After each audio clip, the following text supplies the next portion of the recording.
श्री कृष्णाय नमः, श्री सरस्वती नमः, श्री गणेशाय नमः। देखिए, प्रथम स्कंद का 11वां अध्याय आपको श्रवण कराते हैं। एकादश अध्याय में कृष्ण द्वारका चंद जाय द्वारकापुरी में दियो सब ही आनंद। श्री कृष्णचंद्र आनंद कंद ने समृद्ध अनर्थ देश से चल द्वारका के निकट जाकर यदुवंशियों का विषाद शांत करने को पांचजन्य शंख बजाया, जिसका श्वेत उदर श्री भगवान के अधर की ललाई से लाल हो गया। कमल सदृश हस्त संपुट में धरा हुआ ऐसा शोभायमान दिखाई देता था, जैसे लाल कमल के समूह में राजहंस शोभित होता है। जगत के भय नाश करने वाले शंख की ध्वनि सुन कृष्ण दर्शनाभिलाषी प्रजा कृष्णचंद्र का आगमन जान सम्मुख चली और श्री कृष्णचंद्र को बड़े आदर सत्कार से भेंट दी, जैसे कोई सूर्य नारायण को दीपदान देता है। भगवान तो आप आत्मा राम पूर्ण काम है, निज लाभ से नित्य प्रसन्न है।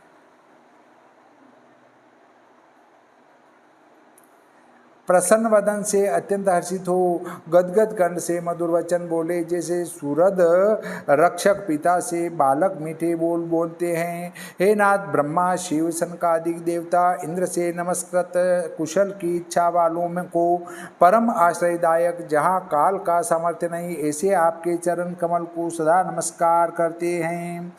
हे विश्व भावन, हम सबकी उत्पत्ति आपसे ही हैं। तुम ही माता हो, भ्राता हो, तुम ही पति हो, तुम ही पिता हो, तुम ही सद्गुरु हो, तुम ही हमारे परम देवता हो, जो हम सब तुम्हारी सेवा करके कृतार्थ होते हैं। यहाँ एक शंका उत्पन्न होती है, क्या ब्राह्मण क्षत्रिय और वैश्य का गुरु एक ही होता है? चाहे दुष्ट हो चाहे महात्मा हो, गुरु नारायण के समान है। तीन लोक में ब्रह्मा की बनाई हुई सब वस्तु अनेक प्रकार की दिख पड़ती हैं, परंतु गुरु का बहुत होना कभी कोई प्राणी नहीं देखता। जो कोई सज्जन ऐसा कहे कि दत्तात्रेय ने 24 गुरु किए, तो यह बात सत्य है, परंतु दत्तात्रेय ने 24 का लक्षण ग्रहण किया। वो दत्तात्रेय ने 24 का लक्षण ग्रहण किया। 24 गुरु कहते हैं, परंतु 24 का लक्षण ग्रहण किया। 24 जनों ने दत्तात्रेय को मंत्र उपदेश नहीं किया, उनने मंत्र नहीं दिया, उनको देखकर उनने ज्ञान ग्रहण किया। उपदेश देने वाले को शास्त्र में गुरु कहते हैं। उपदेश देने वाला दत्तात्रेय का एक गुरु दत्तात्रेय का मन था। ऋषियों ने भी कहा कि ब्राह्मण क्षत्रिय और वैश्य को एक ही गुरु करना चाहिए। लोक शास्त्र तो गुरु एक ही होना कहता है, तो फिर द्वारकावासी प्रजा ने हैं श्री कृष्ण को क्यों कहा कि आप हमारे सबके सद्गुरु हैं? इस बात से ऐसा भी जाना जाता है कि असत गुरु भी होते होंगे, जैसे पाप पुण्य, जन्म मरण, हानि लाभ, यश अपयश, झूठ सत्य, रात दिन आदि की जोड़ी हैं, उसी प्रकार सत असत की जोड़ी हैं। इसका उत्तर ये है कि त्रिलोकी के चर अचर के लिए कृष्ण भगवान ने अवतार नहीं लिया था। जब देवताओं को राक्षसों ने बहुत ही दुख दिया, तब विष्णु भगवान ने कुछ दिनों उपरांत श्री कृष्ण अवतार धारण कर चर अचर की रक्षा की और यदुवंशियों की रक्षा तो सब प्रकार से निशिदिन करते ही रहे। और द्वारकावासी मनुष्यों को गर्ग मुनि सदा यही शिक्षा करते रहे कि तुम सब कृष्णचंद्र को परब्रह्म जानो, इनसे अधिक और कोई दूसरा देवता त्रिलोकी में नहीं है। इस प्रकार गर्ग मुनि के कहे हुए वाक्यों को सब प्रजा ने अपने हृदय में बसा लिया और त्रिलोकी के सब पदार्थों को हृदय से त्याग दिया और वेद शास्त्र के अनुसार चलने लगे। यह कर्म करना योग्य है, यह करना अयोग्य है, ऐसा विचार शुद्ध चित्त हो सब प्रजागण अपने मन में यह जानने लगे कि जो जो वस्तुएं संसार में ब्रह्मा ने रची हैं सब श्री कृष्णमय हैं। उन सबको कृष्ण रूप जानते थे। त्रिलोकी के चर अचर को कृष्ण रूप जानकर आप हम सबके सद्गुरु हो, ऐसे वाक्य वासी से प्रजागण कहते थे।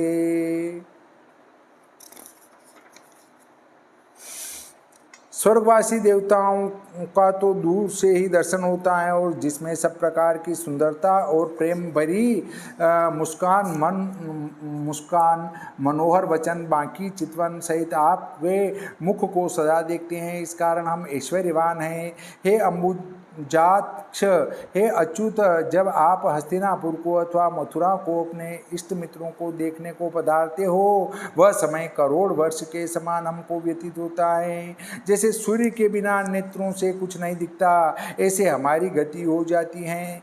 प्रजा की मधुर मधुर वाणी सुनकर श्री कृष्ण भक्तवत्सल ने आनंद सहित सबको अनुग्रहित ग्रह की दृष्टि से देख देख कुशल क्षेम पूछते पूछते द्वारकापुरी में प्रवेश किया। अपने समान जिनमें बल ऐसे मधु भोज दशारह अर्ह कुकुर अंधक वृष्णिवंशोत्पन्न यादव जैसे भोगवती की नाग रक्षा करते हैं, उसी भांति वे द्वारकापुरी की रक्षा कर रहे हैं। जिस द्वारकापुरी में सब दिन वसंत ही ऋतु बनी रहती हैं, सब प्रकार के जिसमें वन उपवन आराम शोभित हैं, जिसमें सब ऋतुओं के पुष्प खिले पुण्यदायक वृक्ष लता मंडप शोभित है, फल प्रदान हो वह उद्यान कहलाता है, और पुष्प प्रदान हो वह उपवन कहलाता है। खेलने के अर्थ जो वन हैं उनको आराम कहते हैं, जो जहाँ शोभित हैं, और तालों में कमलों की शोभा न्यारी हो रही थी। गोपुर द्वार मार्गों में उत्सव हो रहा है, तोरण बंधनवार बंधे हैं, चित्र विचित्र गरुड़ चिन्ह से अंकित ध्वजा लग रही हैं, जयदायक यंत्र जिसमें कड़े ऐसे बड़े बड़े झंडे जहाँ तहाँ फहरा रहे हैं, जिनकी ओट से धूप समीप में नहीं आती। महामार्ग छोटे मार्ग दुकानदारों के मार्ग चौराहे सब झाड़े बुहारे स्वच्छ हैं, उन पर सुगंधियों का जल छिड़का हुआ है। फल पुष्प अक्षत दुर्वा अंकुर जहाँ तहाँ बिखर रहे हैं। मंदिरों के द्वार द्वार पर दधी अक्षत चंदन पान सुपारी फल फूल कंचन के कलश बलिदान धूप दीप शोभा दे रहे हैं। ऐसी द्वारका की शोभा हो रही है। उस समय देवकी नंदन का आना सुनकर महाबुद्धिमान वसुदेव अक्रूर उग्रसेन अद्भुत पराक्रमी बलराम ये सब आए। प्रद्युम्न चारु देशन जाम्बवती सुत सांब अत्यंत हर्ष के कारण शयन आसन भोजन त्याग चल दिए। एक गजेंद्र आगे कर ब्राह्मण मंगल गाते शंख बजाते हैं। ब्राह्मणों के वेद पाठ का गंभीर शब्द हो रहा है। रथ पर बैठे श्री कृष्ण को देख नमस्कार कर स्तुति करने लगे। जो बड़े बड़े यादव थे वे श्री कृष्ण से भेंट कर अत्यंत प्रसन्न हुए। सहस्त्रों वेश्याएं श्री कृष्ण के दर्शन के लिए रथों पर बैठ कर आई, जिनके सुंदर सुंदर कपोलों पर कुंडल अद्भुत शोभा दे रहे हैं। नवरस जानने वाले नट ताल के संग नाचे वह नर्तक, गाने वाले गंधर्व, पुराण वक्ता सूत, वंशों के जानने वाले मागध, जैसा देखा वैसा कहे वे बंदी जन, यह सब यदुनाथ के अद्भुत चरित्र गाते हैं। श्री कृष्ण जी ने गुणियों और पूर्ववासियों को आता देख यथाविधि आदर सम्मान किया। कोई शीर से नवे, कोई वाणी से नवे, कोई मिले, कोई हाथ से हाथ मिलाए, किसी को मुस्का कर देखा। चांडाल तक का हृदय शांत कर सबको यथा योग्य वर दिया और सब गुरु आदिकों के साथ पुरी में प्रवेश किया। सूत जी बोले कि हे ऋषिराज, जब श्री कृष्ण जी राजमार्ग में आए तब द्वारका की सब स्त्रियां उनका महा उत्सव देखने को कोठों पर जा बैठी। श्री जी का धाम जिनका आगे से अच्युत को नित्य देखने वाले द्वारका वासियों की दृष्टि तृप्त नहीं हुई।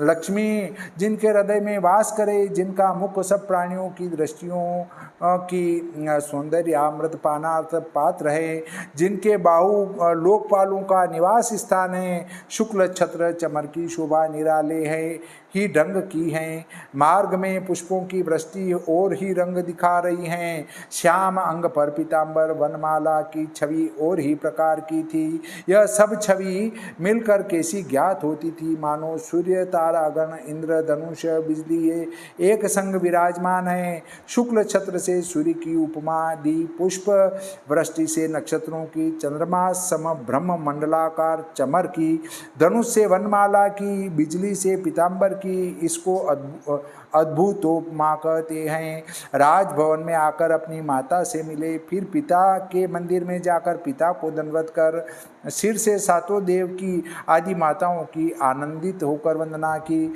उन्होंने पुत्र को गोदी में बैठाया, स्नेह से स्तनों से दूध टपकने लगा, हर्ष से विवल होकर दाहिने नेत्रों के जल से सींचा।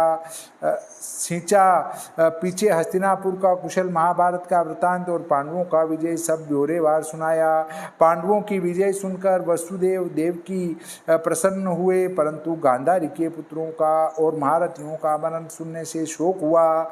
सब काम से निश्चिंत हो रनवास में प्रवेश किया, जहाँ 16 सहस्त्र 108 रानी छज्जों पर बैठी देख रही थी। श्री कृष्णचंद्र का दर्शन कर बहुत आनंदित हो, जैसे नियम से व्रती बैठी थी, वैसे ही बांके बिहारी की बाकी छवि देखकर लज्जित नेत्र किए 16 श्रृंगार कर उठ दाई। याज्ञवल्क्य की स्मृति में लिखा है, क्रीड़ा करना, मल कर सिर धोना, समाज में जाना, उत्सव देखना, हंसी करनी, पराए घर जाना, जिसका पति परदेश में हो उस स्त्री को ये 6 काम नहीं करना चाहिए। मतलब याज्ञवल्क्य की स्मृति में लिखा है कि जिसका परदेश में पति गया है तो इसको एक तो क्रीड़ा नहीं करना, सिर रगड़ कर नहीं धोना, समाज में नहीं जाना, उत्सव नहीं देखना, हंसी नहीं करना, दूसरे के घर में नहीं जाना, ये 6 कार्य जो है उसको नहीं करना चाहिए। सूत जी बोले, हे शौनक मुनि, जिनकी श्री कृष्ण में अत्यंत प्रेम है, वे पुत्रों से, दृष्टि से, अंतःकरण से, अपने पति से मिली प्रेम की विवलता से लज्जित नेत्रों का जल न रुक सका, आंसू बह निकले। यद्यपि श्री कृष्ण उनके पास हैं, एकांत में रहते हैं, तो भी उनके दोनों चरणों का नवीन नवीन संगम क्षण भर में कौन भूलेगा, जिनके समीप से चंचल लक्ष्मी भी नहीं जाती। पृथ्वी पर भार रूप जिन राजाओं के जन्म उनकी अक्षोहिणी सेना का चारों ओर तेज फैल रहा था, ऐसे राजाओं का परस्पर वेर कराकर वध करा दिया और आप उपराम को प्राप्त हुए। जैसे बांस के वन में आपस में बांस से बांस घिसने से अग्नि उत्पन्न हो, वन को जलाकर आप ही शांत हो जाती हैं, यह अपनी माया से मनुष्य लीला करने को अवतार धारण करते हैं। स्त्री रत्न समूह में स्थित भगवान प्राकृत संसारी जीवों की नाई रमण करने लगे। जिन स्त्रियों के गंभीर अभिप्राय, मनोहर वचन, सुंदर लाज सहित हास्य से ताड़ित महादेव जी ने मोहित होकर अपना पिनाक धनुष त्याग किया, ऐसी वे स्त्रियां श्री कृष्णचंद्र जी की इंद्रियों को वश करने को कपट भाव से समर्थ न हुई। उन श्री कृष्ण जी की ये प्राकृत लोग अपने सदृश, अपना साथी, अपना मित्र मनुष्य ही मानते हैं। वे आदि पुरुष अविनाशी श्री कृष्णचंद्र किसी का संग नहीं करते हैं, और जो उनको अज्ञानी व्यापारी विषय मानते हैं वे मूर्ख हैं। ईश्वर की यह ईश्वरता है कि माया में स्थित होकर असत सुख दुखादिक माया के गुणों से लिप्त न होना।